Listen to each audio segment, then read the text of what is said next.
Hello and welcome to the Healthy Menu Podcast.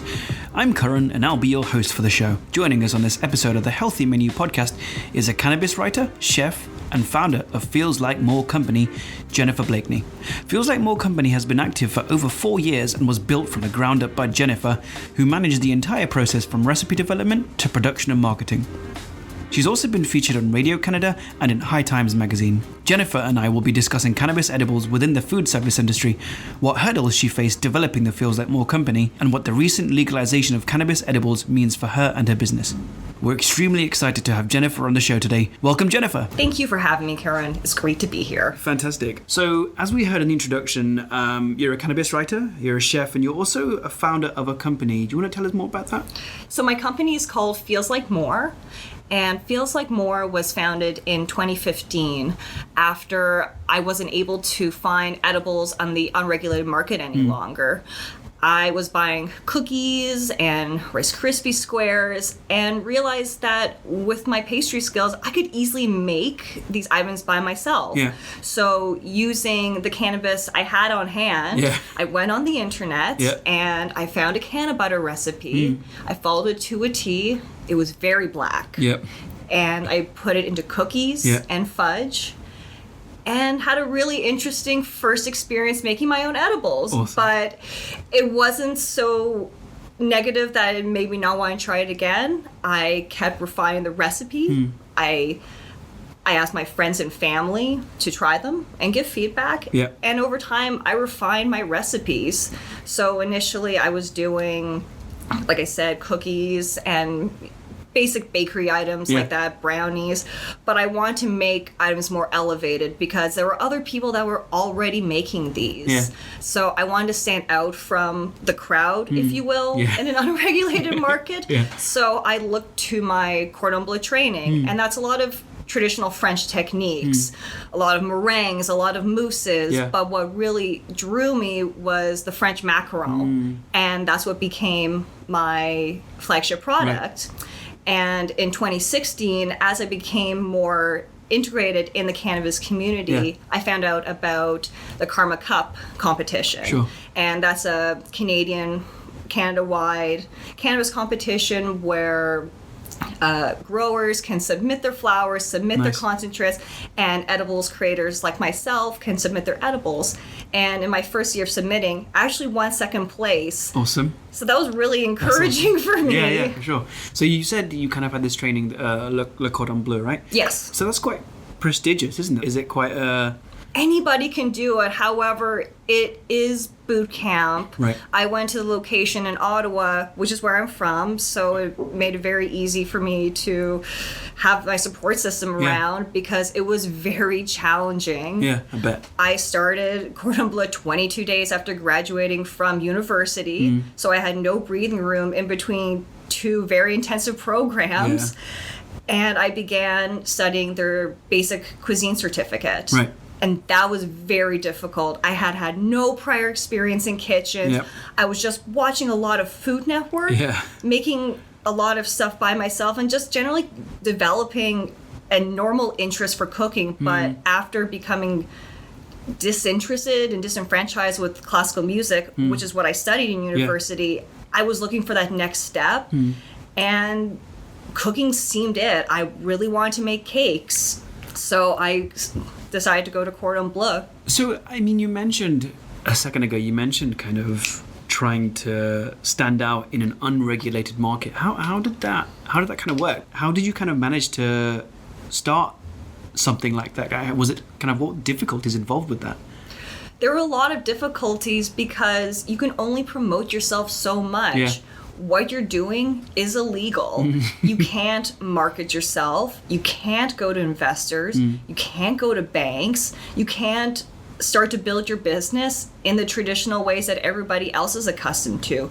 I couldn't go to Dragon's Den with my French macaron and ask them to invest in me because there was no regulations. So everything was kept within community events and friends and family. So Feels Like More has not progressed at the speed that I've wanted it to, but it has allowed me to really take the time to thoroughly look into the research and development portion, refine my recipes, refine my dosage, find the right things so that when hopefully the ability to become part of the regulated market is more clear, I already know what's expected. Yeah. So in kind of talking about kind of, I guess, the new regulations that came into effect recently, now that I guess edibles are legal to kind of purchase and things like that, how does that affect Feels Like More and kind of everything under your, is it Lavenu Green? Yes, Lavenu Green. That's the name of our holding company, which has a number of brands under it, including Feels Like More. We have a topicals company, the Higher High, Dovercourt, Park Bakery, and Terp Cream. But besides that, as it stands at the moment, Health Canada only allows edibles that are shelf stable. Right. Every product that I have developed has required a fridge or a freezer. So I am right back to square one in terms of research and development, which I'm fine with because I was looking for a way to reposition anyway. When I started looking more and working more with my cordon bleu recipes, there was an element of luxury that I wanted to project in my branding. And over the years, my feelings towards luxury have really changed. And I've really thought about that critically since legalization because in a way, that word has become as diluted as gourmet. The cannabis industry has used luxury to the degree where I don't even believe them anymore. Our brands are luxury. This accessory is luxury. It's like you're all getting your stuff made by the same licensed producers. Your packaging is all the same. There's no way to differentiate you all, and it's not luxury. I've tried regulated dried cannabis. It's not luxury. So I really didn't want to have that barrier for customers, and because I've had to go back to square one with this lack of refrigeration and freezer options, my perspective is more, how can I make my items more accessible? Because when I was doing community events, I noticed that there were a lot of people that didn't know what a macaron was, and they were afraid to approach me because they didn't know how to pronounce it. And macaroon. Exactly. And personally, I get a little offended by that because a macaroon is a desiccated coconut mountain. It's an abomination of a dessert. The French macaron requires a lot of training and testing and failing, and it's a very delicate dessert item loved by all who don't have a nut allergy, and it doesn't taste like awful coconut. But because of that barrier, it really got to me over time. I didn't like being the different one because I was inaccessible. So now I'm thinking about what kind of products people would want to consume on a daily basis, because that's where I want to be. I don't want to create a product that's just for special occasions. I want to be with you every day. Right. So I guess the whole journey of building Feels Like More and the other companies that you have, we talked about the difficulty of that. But in terms of, I mean, you write about cannabis as well, is that correct? Yes, that's correct. So how has that tied into what you do on the baking side? Like, was that closely related when you first started the company? Like, how did that come about? How did the writing come about? Oh, the chicken before the egg. Who came before? The baking came before the cannabis, but through my internet research, the resources are limited and also not that great. They're not verifiable, often very incorrect. You'd be surprised, actually, or not, how many recipes ask you to infuse your cannabis for hours in butter. Interesting. That's not how you do it. So I became involved in the medical side. I've worked in medical clinics since 2017 as a patient educator. So I learned about the oils that are prescribed to patients, how they affect them, and I have learned about personal dosing and how to advise about dosing from that avenue and those products. Interesting. So it's not just a case of put a couple of buds in your cake or something. It's much more kind of measured than that, correct? Is it? Absolutely, so absolutely. How does, sorry for interrupting you, do you have to be certified to kind of do something like that? How do you get around that? Like, say if you're baking a cake, for example, and let's say it's for public consumption, for argument's sake, how, obviously you would know because you've obviously been through that process, but how would one police something like that? How would you even know how much to put in? Is there a rule book? As a law stands, legally, we are allowed to share cannabis with one another. Yeah. So I could make you a cannabis cake, and that is very legal. I just can't sell it to you. Right. Now, baking with cannabis is a very finicky thing, and people do not realize how fragile these compounds are. Your cannabis is fragile. Your butter is even more fragile. And I find that there isn't a lot of thought given to the heat applications, how much heat is being applied to these things. Because first, you must decarboxylate your cannabis. As you mentioned, it's not just a matter of throwing a few nugs in your cake. You have to heat it to a certain degree in order to activate the cannabinoids. Interesting. So that's why we vaporize. That's why we smoke. That's why cannabis is always heated prior to consumption. Afterwards, you can technically grind up your decarboxylated cannabis and put it in a cake. Yeah. But that's not going to taste very good. You're going to get a lot of plant matter. Yeah. So people often infuse their cannabis into a fat because the more fatty something is, like coconut oil, the more bioavailable it is for the body because cannabis is fat soluble, not water soluble. Interesting. So butter is often used because it's the most common condiment. Sure. You can spread it on toast. You can bake with it. There's so many applications. But butter is very fragile. And the majority of online instructions tell you to infuse your butter for hours. And then you're going to bake with this later? No. If you've ever made brown butter, it's a very quick time from the perfect brown stage to burnt. And it's just like making caramel. You have to keep your eye on it. It's a very fragile ingredient. So if you're going to further heat that, you're breaking down your butter, you're using kind of rancid butter almost, and also the longer you bake your cannabis, the further you are degrading. You're degrading the cannabinoids. So your THC can go from being active to another compound known as CBN, which honestly I think a lot of new edible makers are working with, because I know I did. And there's nothing wrong with CBN. It's just a very different experience. That's when you're getting people falling asleep after they eat edibles and just feeling very heavy, because that's what CBN does. It's a very potent sedative. So would you say that's kind of akin to, let's say if you're boiling vegetables or cooking vegetables, if you overcook something, you're kind of taking up the nutrients of it. Is that kind of the similar sort of thing? In a way, yes. I think the reasoning behind doing it for such an extended period of time is that people believe it's like a chicken stock, where the more you boil the bones, the more you're drawing out, which for that, yes, it works, but the more heat you're applying to cannabis, the more you're degrading it. So there's a very small, very narrow window when it's good. And so in a way, the less heat you apply, the better. Right, that makes sense. So if we can take a step back, and you were talking about being a patient educator, you say was it within hospitals and that kind of thing? Is that what it was? Within medical cannabis clinics. Within medical cannabis. So what did that involve, and what did that involve, and what did you have to kind of qualify to do something like that? Like what did you have to do? That's $1 million question, because a few years ago it was very murky as to what qualifications you needed. When I entered the clinics, the qualifications that the clinic found appealing was that I had experience with cannabis, that I took it seriously. People say, anybody who consumes cannabis can talk about it, but I really don't believe that's the case.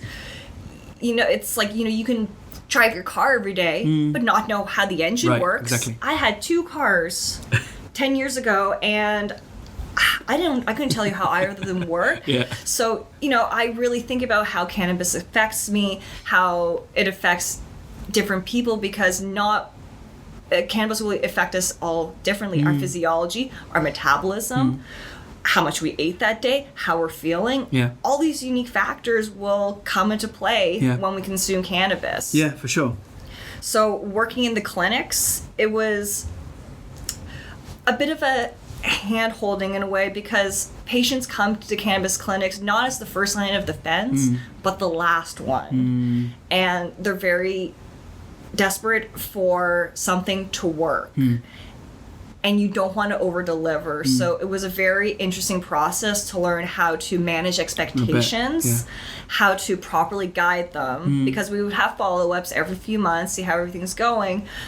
And I could give advice as best I can, because I tried a lot of the products that came through the licensed producers. I ordered a lot because I wanted to know how each one affected me. Right. So as someone who has a high tolerance, how might this affect someone who has a lower one? Because I can ingest so much, I can be a bit more objective and not so inebriated by the volume that I consume, which has its positives in this instance. So even though I didn't have any medical training, my cannabis knowledge, and I think the fact that I care about patients and listen to them and were willing to work with them when the system failed them in their eyes, that was really powerful. And I still work part-time in a medical clinic. Awesome. And it's really interesting seeing how patients improve. It's really heartening seeing how their progression.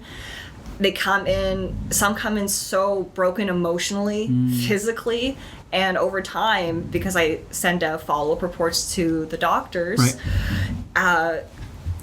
being able to say this patient is responding to this treatment is really powerful, and seeing that the patient's happy with it, that they understand how cannabis works, is really empowering for them as well, because cannabis is a journey. Because each person is different.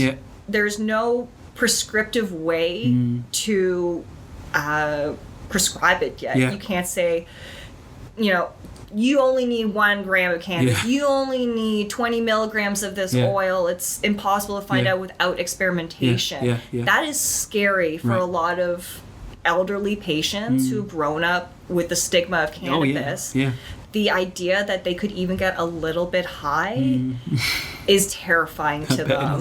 So it's really talking them off a ledge in a way, and comforting them and making sure they understand, and just clarifying as much as possible. I would overemphasize, do you understand? Is this clear? Because I didn't want to leave them confused, because I know the process of ordering is confusing enough. They can't go to a pharmacy. They have to go online, use a credit card often, or call over the phone. It's a very different, unorthodox system compared to just going to Shoppers Drug Mart to pick up a couple of pills. And so I think kind of talking to you for the last kind of 20 minutes, you can see your expertise coming through, which you didn't need me to tell you anyway, but just kind of going from that to kind of the talk you did, your first talk at Full Tilt, that was kind of about kind of cannabis within the food industry. Yes. Correct. And what are the things that you learned from that talk and took from your experience from your businesses and your time at the clinics, and how did you translate that to the talk, and how did that help the kind of food service business, I guess? Well, it's really difficult right now because there's so much I want to do with the information I've accrued since that talk. Hearing people's feedback, knowing that there is a desire, people are interested in edibles in terms of just a new experience, harm reduction. It's really interesting hearing the reasons behind this motivation, but I can't do anything with that right now. The feedback I've received from my products, I can't do anything with it because it wasn't in a controlled environment. I haven't really kept any records, any proper records that I could show, and even then, because of the fact that it wasn't in a controlled environment, they're worthless to any potential investors. And additionally, it's not been made clear yet how those who want to participate in the unregulated market can transition. From what I've seen, because we're still waiting for the full rollout of the new edibles, established brands that already have licensing in place and distribution in place and years of product development behind them. These big players are the ones that have the first go. Yeah. You know what? I'm okay with that. Yeah. I don't want to be first. I want to see how others fare and let the market make a few mistakes because that's bound to happen and learn from them. And I think in many ways is very much like what we've just been talking about now. It's kind of almost seeing what the bugs are in the whole process so you can refine your process and kind of see what works for everybody else before you kind of jump in, I guess. Yes. But I suppose that must be really tough to see all this, I guess the cannabis industry kind of trying to progress in a certain way, but nobody seems to know which way to turn because, like you said, there's so little information when it comes to maintaining your business or transitioning, like you've just said. Is there any information around the future plans in terms of down the line of non-shelf stock products? Like, is there anything out there that you've seen or? Nothing yet. There has been no change to the shelf stable rule because they have literally just rolled out the products. So I think they're probably going to wait a year before they even consider that. I think they want to see how these roll out, and I'm sure more products will come out over the year as well. What I find a barrier is the lack of integration into into the hospitality industry, because as it stands, alcohol laws do not permit alcohol and cannabis to be served at the same establishment. So you have to choose one or the other. And alcohol is so ingrained in our social fabric, and it's so lucrative for restaurants. I understand. I worked as a server and in back of house. I don't see people rushing to get rid of that, especially if that's what keeps them afloat. I personally would love to see an alcohol-free restaurant that served cannabis-infused mocktails, cocktails, however you want to call it. But until those alcohol laws change in some capacity, we're not going to be seeing that normalization and integration at the rate I personally would like to see it at. Wow, it's really interesting. I was reading about how large alcohol players aren't allowed to, well, I think generally alcohol, you're not allowed to market them in beer bottles. Is that correct? Because you can only have, if you're going to have a marijuana-infused drink, it has to be in a container that looks like that's not a beer bottle. I didn't know about that, but that makes sense because they aren't allowed to call their product wine or beer. It can't have any relation to alcohol whatsoever, which I'm fine with. I don't want there to be any association to alcohol. I want cannabis to be totally separate from it. I don't even want to see cannabis-infused beers or wines because I don't see the point. I find it very boring. Be creative. For example, there's a local company called Temperance Cocktails, and they create the most interesting mocktails I've ever tried. There's one with rose hibiscus, one with lemon and almond, one with beets, so smoky. I would love to see that infused with cannabis. That would be a perfect beverage to me. That is interesting to me. So I guess that is a good transition to, cannabis and cannabis edibles kind of from a food service perspective. What are, like we've kind of established that there are a lot of hurdles to jump over when it comes to edibles and the food service business in general. How do you see the next few years going, not just for yourself, but the food service businesses in general when it relates to cannabis? Like how? I don't know what Health Canada will allow, but what I'd like to see and what I think might be realistic is if there were certain dedicated nights where, say, a restaurant had a tasting menu that was lightly infused. I know there are events that already happen, but I would love to see them in more public arenas. I myself have hosted one, and I think they can be very successful if you dose them properly. Don't include alcohol. Tell and you just prepare your guests ahead of time. So I think there's going to hopefully be more restaurant integration. But first, I hope there's more education because as it stands right now, I believe it's Alberta and Quebec that aren't allowing edibles, vape products. And I'm not sure if Alberta's not allowing topicals, but I'm pretty sure Quebec isn't. And all of that is extremely wild to me because that's only producing more stigma. I don't understand the point. They've based their fears on broad statement, on headlines, really. They seem very myopic and uneducated. And I don't think prohibiting people from purchasing these products in your province is the right course of action. You need education at every corner. Instead of promotional ads for alcohol, how about we talk about, how a small amount of cannabis is all you need? Yeah. Taking it away, creating a micro prohibition, that's not the way forward. So I'm hoping that over the next 2 years at least, there's going to be more comfort, not more comfort, but I hope there's going to be more leniency within the provinces. I hope Quebec decides it's fine to sell topicals, edibles, and vapes. I hope every Canadian is able to purchase these products and try them in a safe environment for themselves. Because the more you instill fear and remove something, the more you're just stunting your people. Yeah. And that's interesting that you bring up the topic of educating people. What do you wish more people knew about edibles? And we talked about the stigma around it, and obviously how Quebec is they have their legislation. Are there other businesses out there that do similar things to Feels Like More Co, as well as gummies and other infused products? And if there are, what advice could you give them? My advice, if you want to make your own edibles, make them for yourself first. Don't have any business aspirations yet. People say that this is a booming industry. That's a whole lot of buzzwords. Make them for yourself first. Yeah. Why do you want to make edibles? Find out that reason. I started because there was a lack of options. Do you want to make these for sick relatives or friends? Do you want to make this for recreational purposes? Find the product that you enjoy and find the best way to infuse that.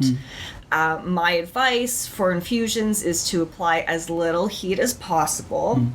Decarboxylation is always required.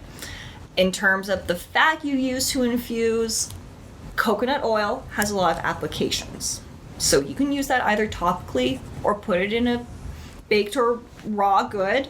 That's completely up to you. Yeah. Keep what you're doing in research and development. Yes. If you're going to post about this on social media, treat it like an art project. Because there are people that are still getting their Instagram taken down. Yep. Dovercourt Park Bakery was repeatedly taken down a few years ago, and now we can't even have the handle on Instagram anymore. And that's because Instagram is owned by Facebook, which is an American company, and it runs under American law. Right. Cannabis is federally illegal, so we have to acknowledge those facts and not continue to be so surprised when a cannabis account gets reported or taken down.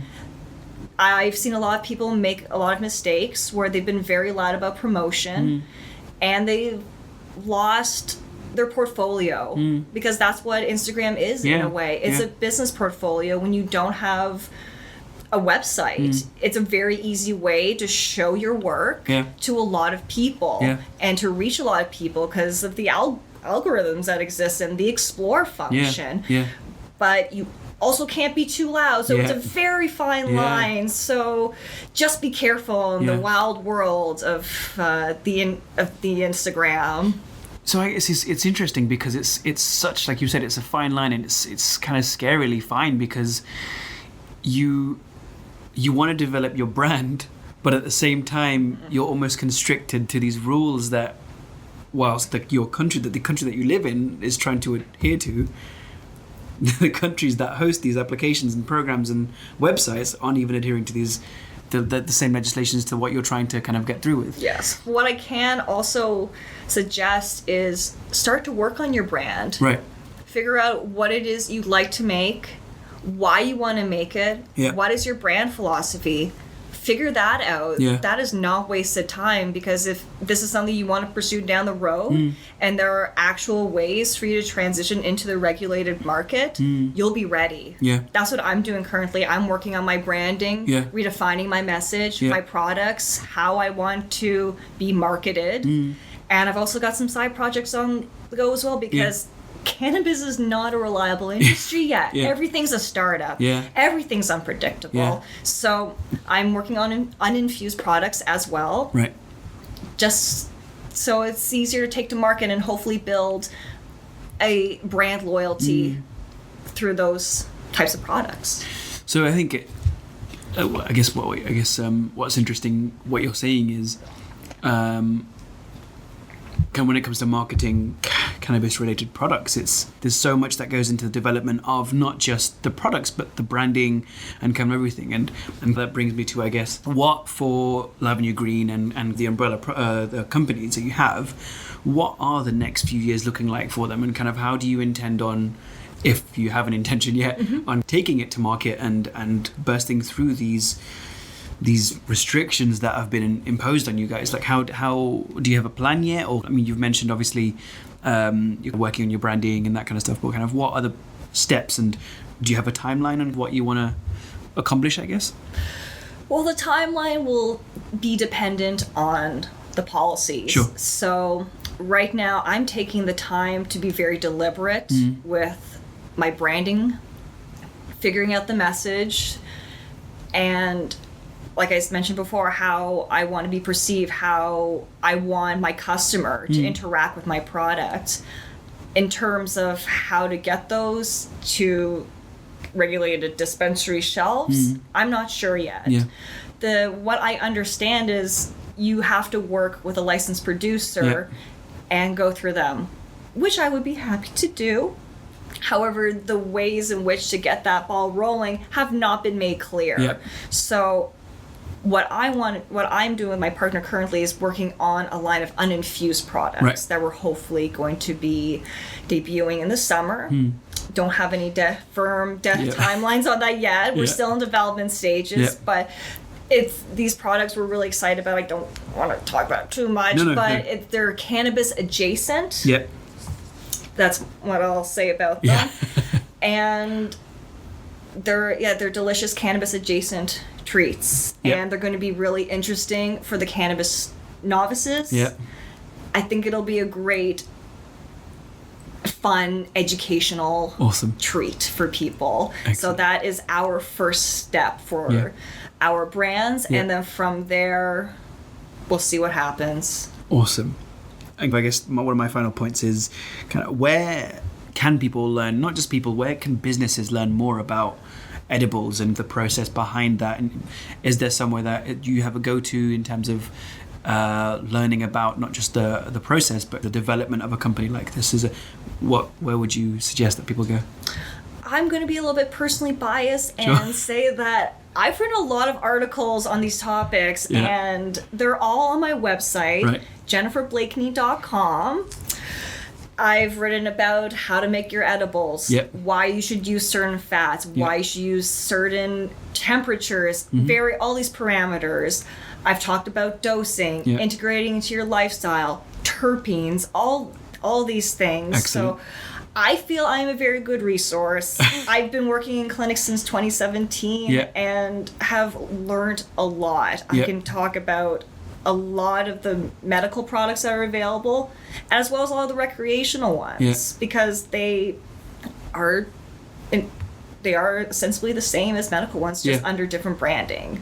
We'll be sure to make sure we link you in the description of this podcast. And I guess the final thing is, you've obviously mentioned your website. Where else can people find you and the things that you do?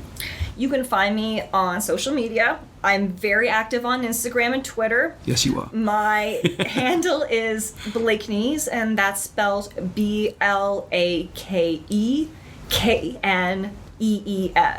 It's a play on my last name because nobody can say it, so it says like Blake and Knees, and the silly name just stuck. I've had it since 2011, so you can find me there. I have a lot of educational captions on my Instagram. I'm always engaging on Twitter about current cannabis community events, so feel free to drop me a line. Awesome. Well, I mean, I don't know about everybody else listening, but I've found a lot of value from this.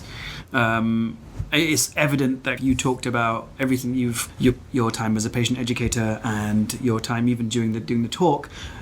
I can see why you've transitioned, and you can see the trajectory of kind of where you're going right now. And I'm excited to see kind of what comes next for not just you, but Feels Like More and Lavender Green. So I guess thank you for being on this podcast, Jennifer. It's been a pleasure. I wish we had more time. I mean, I wish we could go on forever, really. I mean, I'm sure you've got a lot to say. But yeah, thank you for being here. Thank you for having me. So that was the episode. If you enjoyed that and you want to know more about what we discussed, we've left some links around the talking points in the description of this podcast. And you can also find more information on the Menusano blog, which you can also find in the description of this podcast. Don't forget, you can find us across a number of platforms such as Instagram, Facebook, Twitter, and LinkedIn. Again, the links are in the description. Thank you so much for listening. And if you enjoyed this podcast, please consider leaving us a review on Apple Podcasts.